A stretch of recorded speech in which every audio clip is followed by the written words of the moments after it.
नमस्कार भैया और बहनी।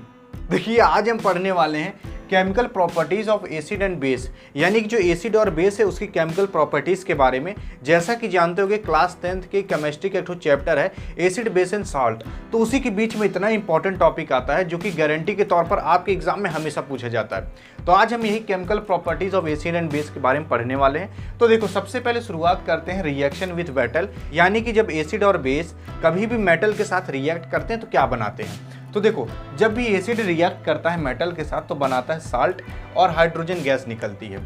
अब जैसे कि हमने यहाँ पर एसिड के तौर पर ले लिया HCl, यानी कि हाइड्रोक्लोरिक एसिड। अब सोचोगे मूडी खजुआ कह रहे हैं यार 2 कैसे लगा है, तो ये सब कैसे लगा है ये सब मैंने आपको पीछे बता रखा है वीडियो में, वहाँ जाकर आप देख सकते हो। तो यहाँ हमने एसिड के तौर पर ले लिया HCl यानी कि हाइड्रोक्लोरिक एसिड, मेटल की जगह ले लिया हमने जिंक यानी कि Zn। अब अगर ये रिएक्ट करता है तो बनाता क्या है, तो ये बनाएगा भैया ZnCl यानी कि जिंक क्लोराइड। अब ये जो जिंक क्लोराइड है ये एक तरीके का नमक होता है यानी कि साल्ट होता है। अब ऐसा मत सोचना है खाए वाला नमक, अब जो खाए वाला नमक होता है वो भी एक तरीके का नमक होता है, लेकिन नमक कई प्रकार के होते हैं। ठीक है, अब हमेशा सारा नमक को आप नहीं खा पाओगे, जैसे पसीना में भी नमक रहता है, वो नमक को थोड़ी ना खा लोगे। देखो नुनखार लगता है पसीना में। ठीक है, अब हाइड्रोजन गैस यहाँ पर देखो निकल रही है। अब यहाँ पर हम बेस की बात करें, अगर बेस कभी भी मेटल से रिएक्ट करता है तो यहाँ पर एसिड रिएक्ट किया था, तो जब भी बेस रिएक्ट करता है मेटल से तो बनाता है सॉल्ट और हाइड्रोजन गैस। ये भी सॉल्ट और हाइड्रोजन गैस बनाता है, ये भी।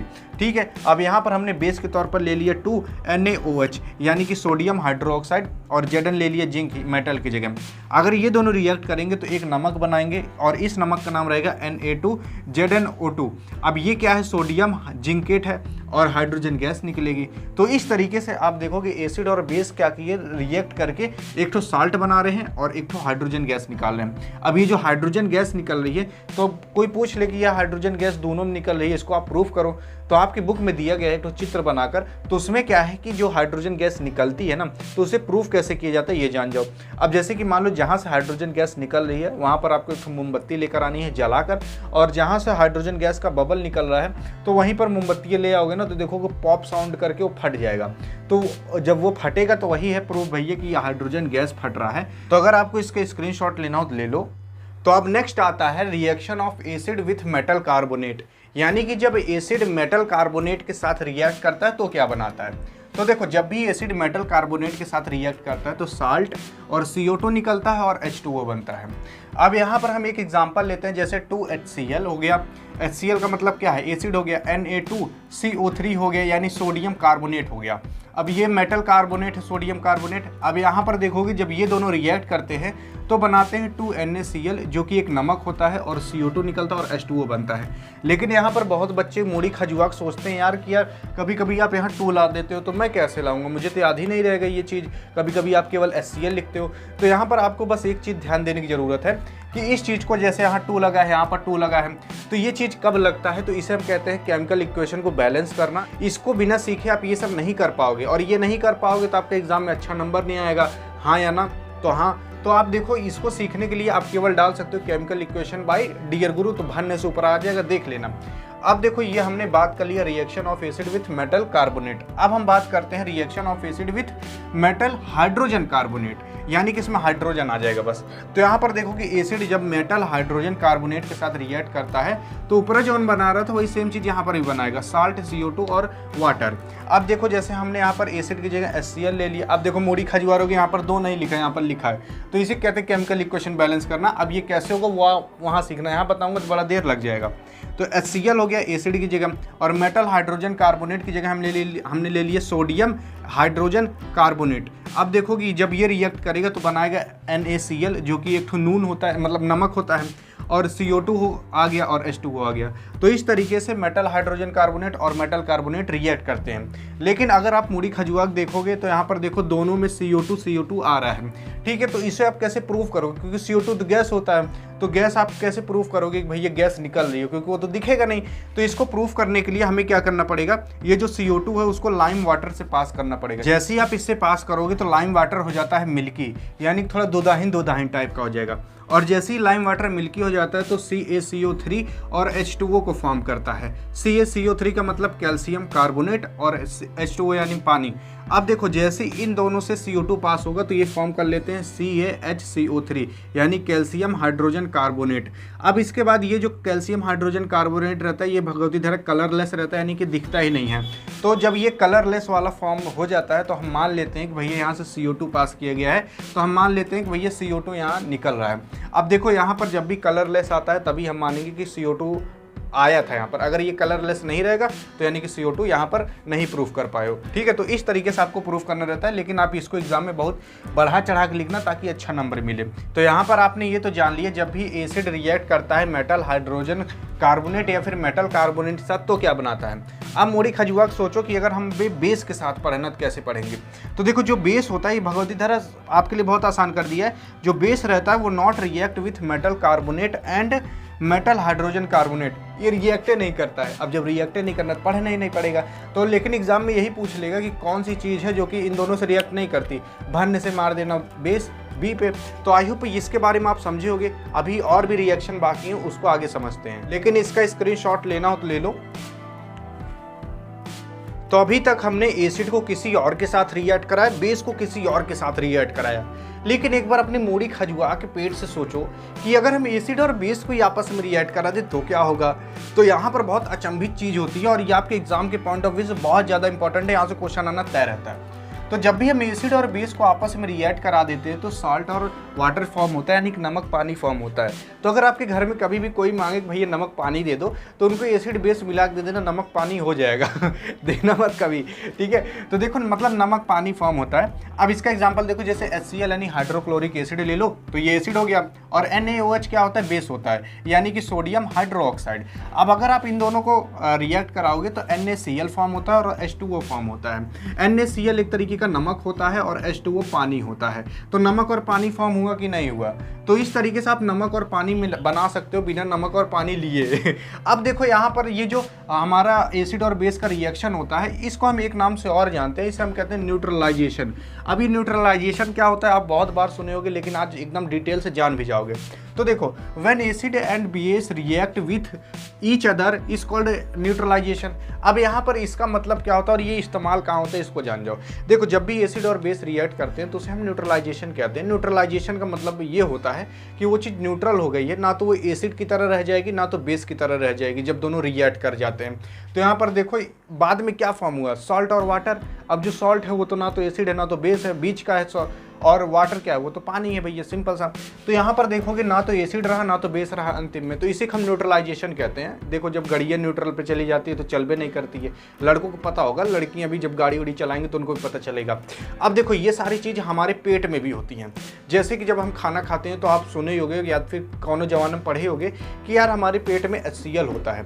वो जो HCl होता है वो हाइड्रोक्लोरिक एसिड होता है, यानी कि एसिड होता है, यानी कि हमारे पेट में एसिड पाया जा रहा है। लेकिन जब आप जाते हो कहीं बारात और रात में दबा खा लेते हो ना तो हाइड्रोक्लोरिक एसिड ये हमारे पेट में बहुत निकल जाता है। तो जब हाइड्रोक्लोरिक एसिड आपके पेट में बहुत निकल गया ना तो आपका पेट बहुत तेज जलाने लगता है।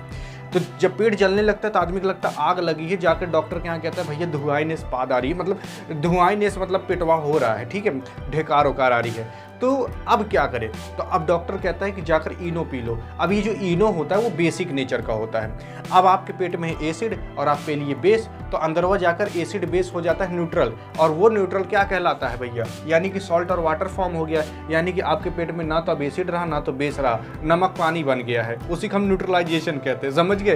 तो न्यूट्रलाइजेशन बहुत जगह काम आती है, यानी कि मान लो कहीं एसिड है तो वहाँ लग बेस डाल दो तो वो एसिड खत्म हो जाएगा।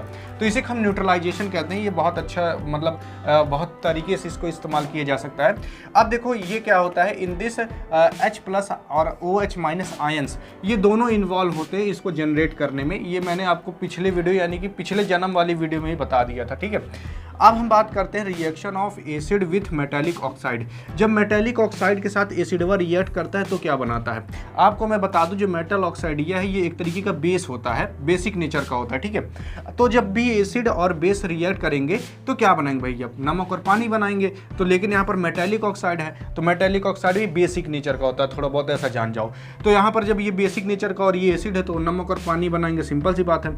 तो यहाँ पर हमने ले लिया HCl यानी हाइड्रोक्लोरिक एसिड और ले लिया यहाँ पर कैल्शियम ऑक्साइड, तो ये क्या बनाएंगे CaCl2 यानी कि कैल्शियम क्लोराइड, और H2O यानी पानी बनाएंगे। कैल्शियम क्लोराइड एक तरीके का नमक होता है। अब ऐसा मत सोचो खाली खाए वाला नमक होता है, बहुत तरीके के नमक होते हैं भैया। अगर आप ऐसे अपने पसीनों से चाट लोगे वो भी नमक नून खा लगे, किसी टकला उकला चाट लो देखो खट्टा लगेगा और थोड़ा नमकीन लगेगा। तो लगभग हर जगह नमक पाया जाता है। दिवालिया उली चाट लो थोड़ा थोड़ा नमकीन लगेगा। तो नमक हर जगह पाया जाता है। ऐसा मत सोचा करो केवल वो खाने वाला नमक होता है, ये भी नमक है, ये भी नमक है, ऐसे बहुत सारे नमक होते हैं। तो इसका स्क्रीनशॉट लेना हो तो ले लो। तो अब आता है reaction of base with non metallic oxide. तो हमने एसिड के साथ तो देख लिया था मेटालिक ऑक्साइड को, अब हम बेस को नॉन मेटालिक ऑक्साइड के साथ देखेंगे, क्योंकि जो बेस रहता है वो अक्सर नॉन मेटालिक ऑक्साइड के ही साथ रिएक्ट करता है। तो देखो जब भी बेस नॉन मेटालिक ऑक्साइड के साथ रिएक्ट करता है तो बनाता है भैया नमक और पानी यानी कि सॉल्ट और वाटर। अब जैसे कि हमने यहाँ पर एग्जांपल ले लिया CaOH2 यानी कि कैल्शियम हाइड्रोक्साइड, और यहाँ पर कार्बन डाइऑक्साइड यानी CO2 ले लिया। तो ये क्या बनाएगा भैया, ये बनाएगा CaCO3 यानी कि कैल्शियम कार्बोनेट, और बनाएगा H2O यानी कि पानी। सिंपल सा बात है। अब देखो ये सब आपको ना याद करना पड़ेगा, एक बार याद हो जाएगा फिर आप एग्जाम्पल लिख लोगे, समझ गए। अब हम बात करते हैं एसिड और बेस में क्या कॉमन पॉइंट होते हैं और कौन से मेन पॉइंट होते हैं। मेन पॉइंट का मतलब ये वाला मेन पॉइंट, ठीक है। अब देखो एसिड और बेस के बीच में हम कॉमन चीज़ देखते हैं। जैसे कि देखो जो एसिड होता है उसमें क्या होता है, जो H+ आयंस होते हैं वही रिस्पॉन्सिबल होते हैं एसिडिक प्रॉपर्टीज़ के, ठीक है। वैसे बेस में जो रहता है वो OH- आयंस रिस्पॉन्सिबल होते हैं बेसिक नेचर के लिए। अब एसिड जो होता है all acid have H+ ions, वैसे बेस में जो रहता है all base have OH- ions. अब यहाँ पर देखो जो एसिड होता है उसकी जो क्वांटिटी होती है of H+ ions is different in different acid. जो अलग अलग एसिड होते हैं उनमें अलग अलग डिफरेंट H+ आयंस पाए जाते हैं। वैसे बेस में जो रहता है quantity of OH- ions is different in different base, यानी कि जो OH- आयंस के जो नंबर होते हैं, क्वांटिटी होती है, वो हर बेस में अलग अलग हो सकती है। देखो अब जो ज़्यादा कंसनट्रेटेड बेस रहेगा उसमें अलग हो सकता है, जो कम कंसनट्रेटेड बेस रहेगा उसमें OH- अलग हो सकता है।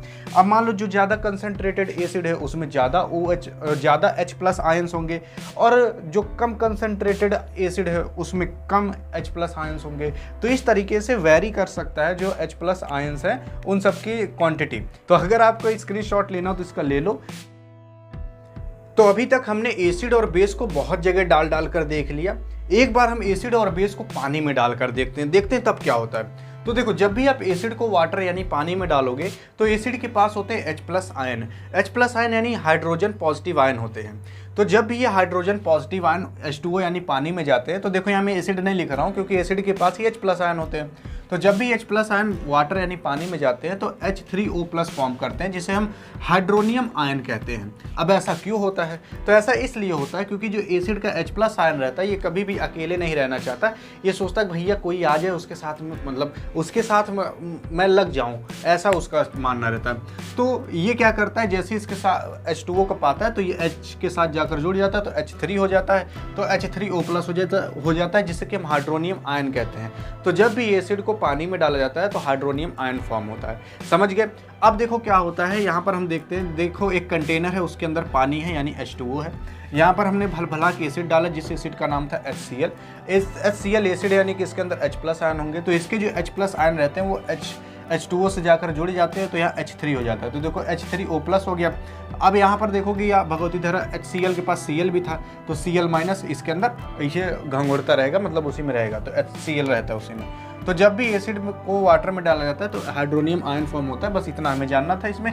अब हम बात करते हैं बेस इन वाटर। अगर जब बेस को हम पानी में डालते तो क्या होता है, तो भैया OH- आयन फॉर्म होता है। OH- आयन जैसा कि जानते हो कि बेस के अंदर होता है, तो जब पानी के अंदर डालोगे तो ये भी फॉर्म होता है। जैसे कि हमने एक कंटेनर लिया उसके अंदर पानी था, H2O था। अभी क्या करेंगे, हमने यहाँ पर एक तो बेस डाला जिसका नाम NaOH था यानी सोडियम हाइड्रोक्साइड था। अब क्या होगा, ये सोडियम हाइड्रोक्साइड जैसे जाएगा ये Na+ में टूट जाएगा, OH- में टूट जाएगा, तो OH- फॉर्म हुआ। तो यही हमें दिखाना था। भरने से अगर आप ये पेपर में दिखा दोगे तो बहुत अच्छा नंबर पा जाओगे, और नहीं दिखा पाओगे तो बहुत बुरा नंबर पा जाओगे। तो यहाँ पर आई होप आप इसके बारे में समझे होगे। तो यहाँ स्क्रीनशॉट लेना हो तो ले लो। तो आई होप आप इसके बारे में समझे होगे। तो यहाँ पर होती वीडियो एंड। वीडियो पसंद आए तो करिएगा अपने मौसा के पास सेंड। और अगर आप इसके बारे में और पढ़ना चाहते हो इस चैप्टर के, तो बगल में क्लिक करके देख सकते हो, ये दोनों उसी चैप्टर की वीडियो हैं। अगर आपको पूरे चैप्टर देखना है तो यहाँ ऊपर वाले क्लिक कर देना, और टॉपिक में देखना है तो यहाँ नीचे वाले क्लिक कर लेना। आई होप समझोगे। मिलेगी नेक्स्ट वीडियो, तब तक के लिए जय हिंद और जय भारत।